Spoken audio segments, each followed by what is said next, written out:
Okay, I'm back. After like 5 seconds of break. Ren has turned her gaze towards the cloud drifting above the school clouds. I didn't know you knew this person, Emmy.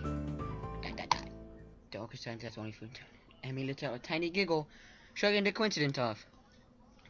I invited Hisao for lunch. If you know him, that's just better. Oh. Does this mean I don't get food? Or did you invite him for lunch without the lunch?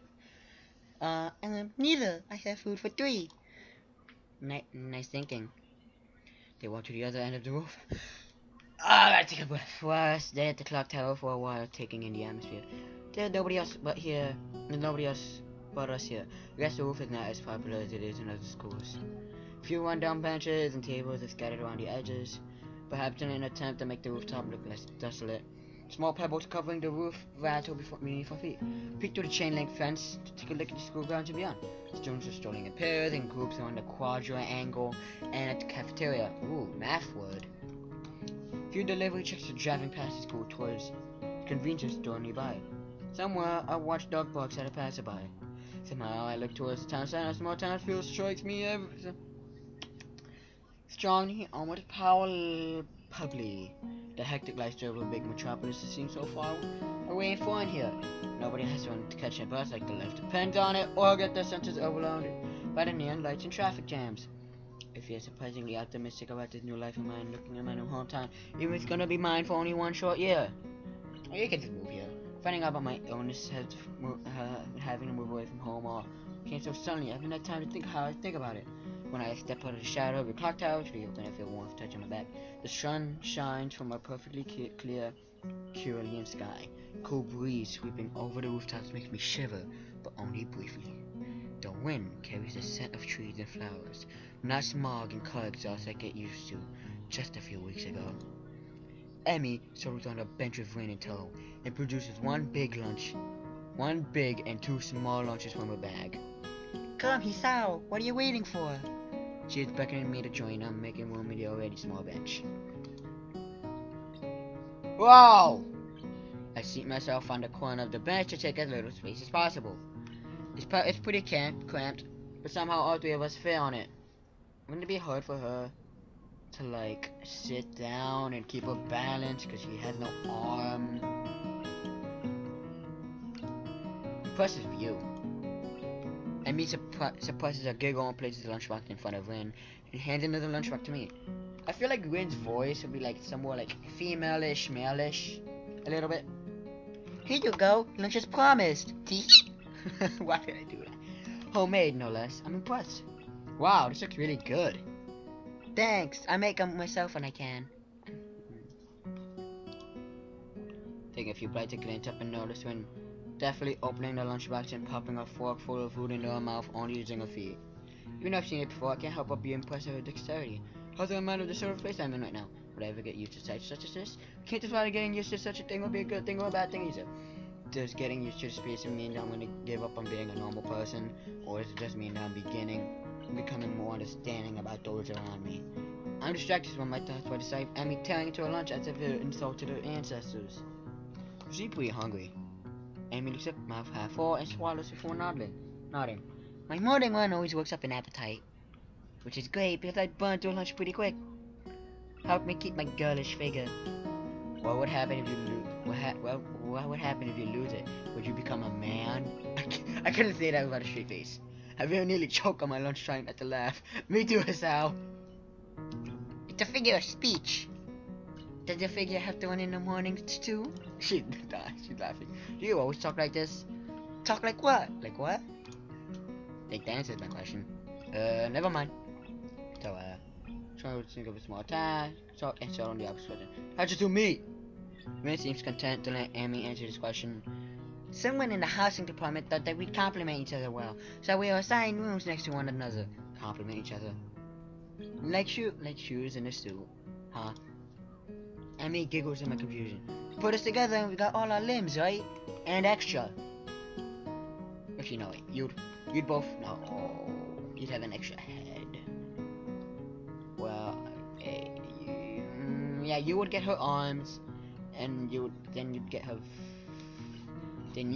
get her legs. Oh, I can see that. So I started helping Win to get ready in the mornings, and that was that. I mean, you can't help someone get dressed every morning and I get along. I see. Win chooses his mom to interject. I have trouble with shirts. Yeah, and I like turtles. Right, that seems fairly obvious. I'm really gonna try put a shirt on without using my arms. See how that goes. Really? Kind of.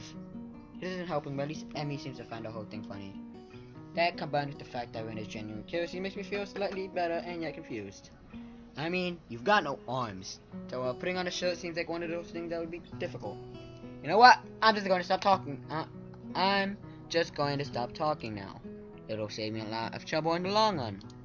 And nods in what I suspect is meant to be a sage manner. I see. The conversation dies, I turn my attention back to my lunch. It's really quite good. Emmy finishes the lunch nurse and makes the noise. Ah, that was good. She builds herself in when speaks up. I'm thirsty. Oh, I almost forgot about that, sorry. From the floor, she reaches into a bag and makes a tree of juice boxes. Tells me one that appears to be cranberry juice. What, no fruit punch? To Win, that appears to be some kind of strawberry milk, complete with pink color scheme. And an equally pink box of some kind of fruit punch for herself. Ren dexterously stabs her jaw through the top of the box and begins to drink.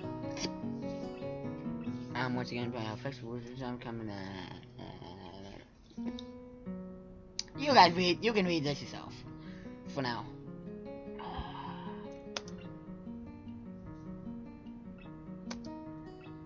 Whether or not that's a conscious decision is another matter. I'm honestly not sure.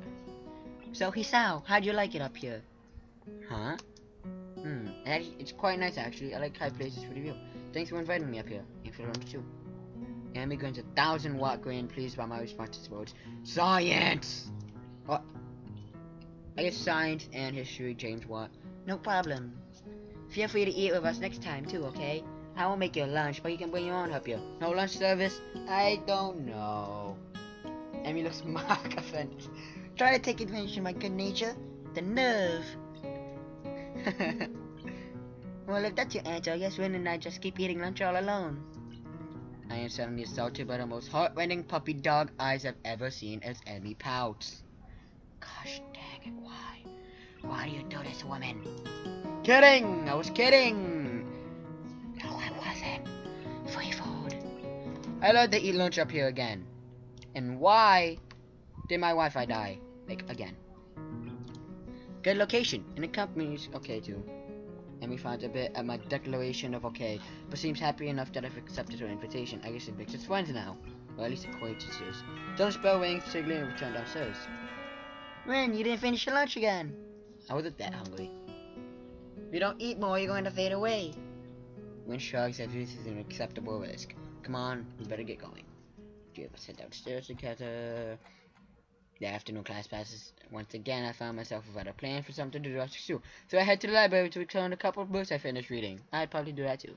Library for the win.